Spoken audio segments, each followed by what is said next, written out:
have an early morning delivery. Van is slam packed full in here.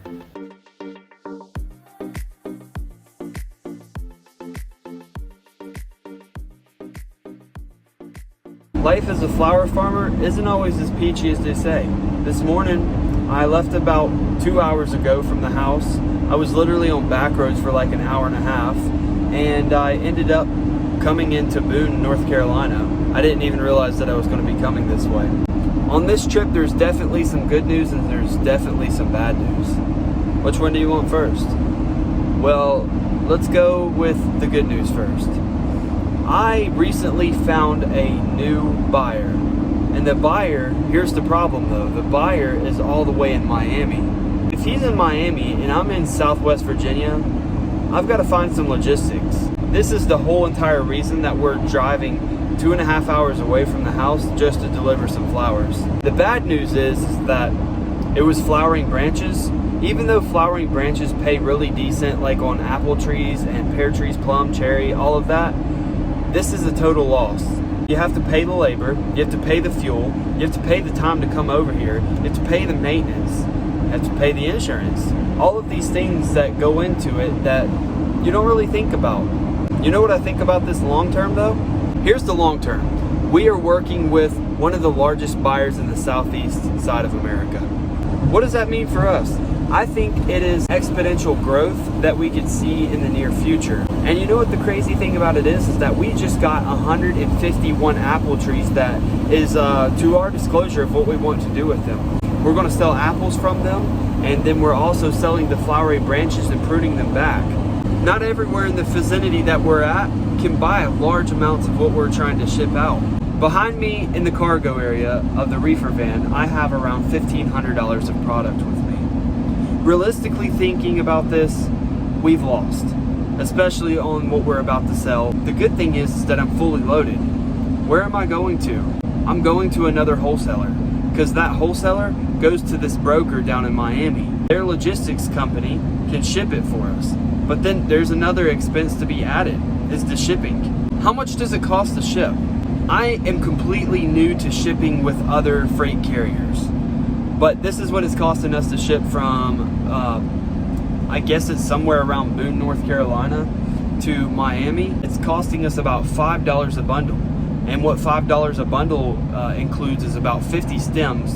And that is in 10 stem bunches. So 10 stem bunches, there's 5 of those in a bundle. So we're shipping one bundle for around $5. I think that's fairly reasonable, especially if you can make 80 cents a stem, if not $1.20 a stem.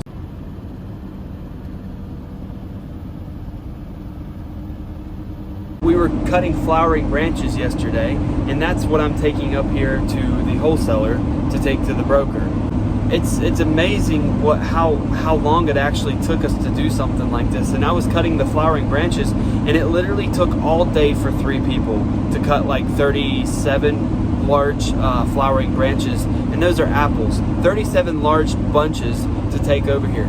That was a complete failure, because what I'm learning is the transition is like, I could cut like 40 to 60 bunches of flowers an hour. I thought that was pretty fast. Well, to take the consideration and the transformation, it's like, that's completely different from what we were actually doing. And yeah, we cut shrubs, we cut all of the flowering shrubs, and it is so much quicker. We can cut that in like 2 hours times. You know, the 35 bunches, we can cut that in 2 hours with 3 people. The other thing that we cut a lot of is called Iliagnus, also called autumn olive, and it's pretty invasive to the area that we live in, and a bunch of farmers just let us cut it because they just cut it down with bush hogs. And that is used for greenery, and it lasts forever. So if you're on the East Coast, start looking at autumn olive for some of your greenery that you could just go around looking for. And I think at the florist, we're getting like $3 a stem for that. Something crazy that you would never think that's out in the middle of the woods that you could just be out there all day cutting. It doesn't tend to wilt that much. So it's something to look in for people who don't have coolers. It's also something to look in if you want to add more for less. So I was just thinking of what I need to do when I get there, and I don't even know, I've never been to this place of course, but who knows where it's at. It seems like it's out here in the middle of nowhere. I'm 10 minutes out. This looks real professional. Sarcasm, if you can read through that. I don't have a sales book. I forgot it.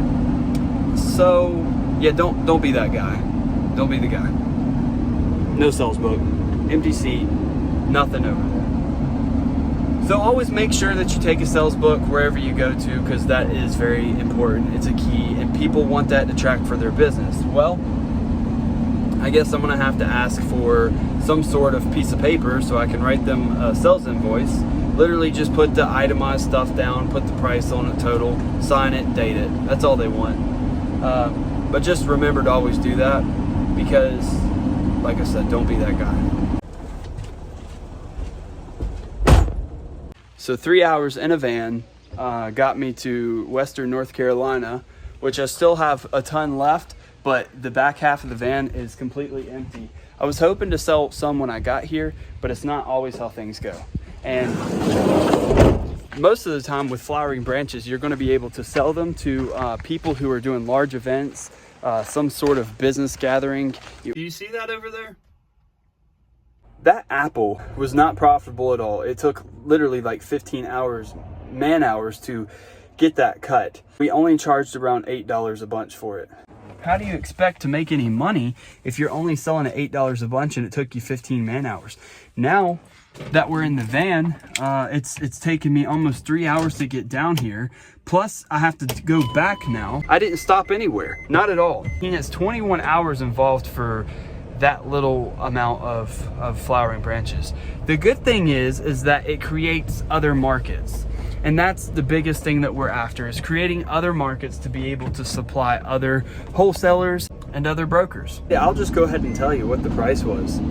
That trip was only $280. Yeah, you can learn from these mistakes. I'd rather you learn from this mistake. That's a huge loss. If you're paying people $120 a day, and you have 3 people, it's $360, right?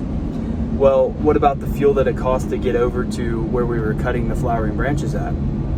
And what about the time that I'm actually recording this right now, driving down the road? What about that time? That's what we really need to know about, is like, I'm gonna have half a tank and I spent $105 in fuel. It's $5 a gallon for diesel.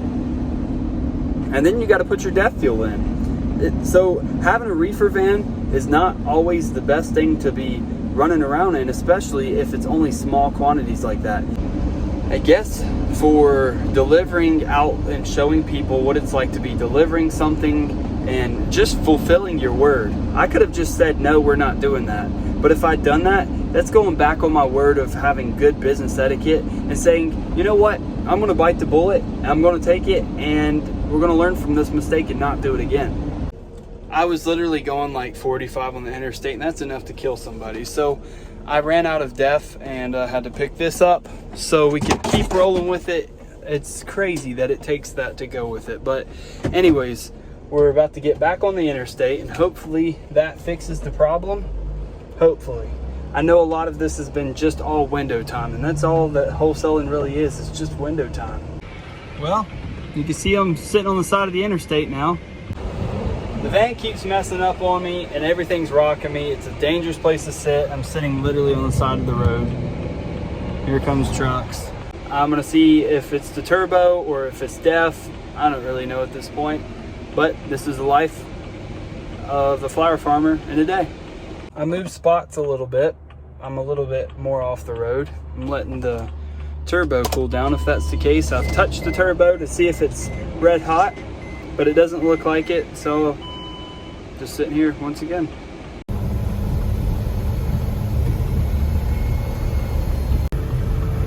It's not allowing me to go so fast. I'm only going 30 miles an hour. I'm trying to get up there to the top. See where that gets me. This trip turned into something crazy I didn't even expect. Always like normal though. I could have been to the beach and took my wife there already. We finally made it here. I've got to hook it up because it's got some problems. It can't even stay at like 50 degrees or something. But here's the hookup. And for when you're hooking up without having a power or the truck running, you can hook that up. Let's see if it's in there. And then it goes directly from there, from the big reefer there, down to there.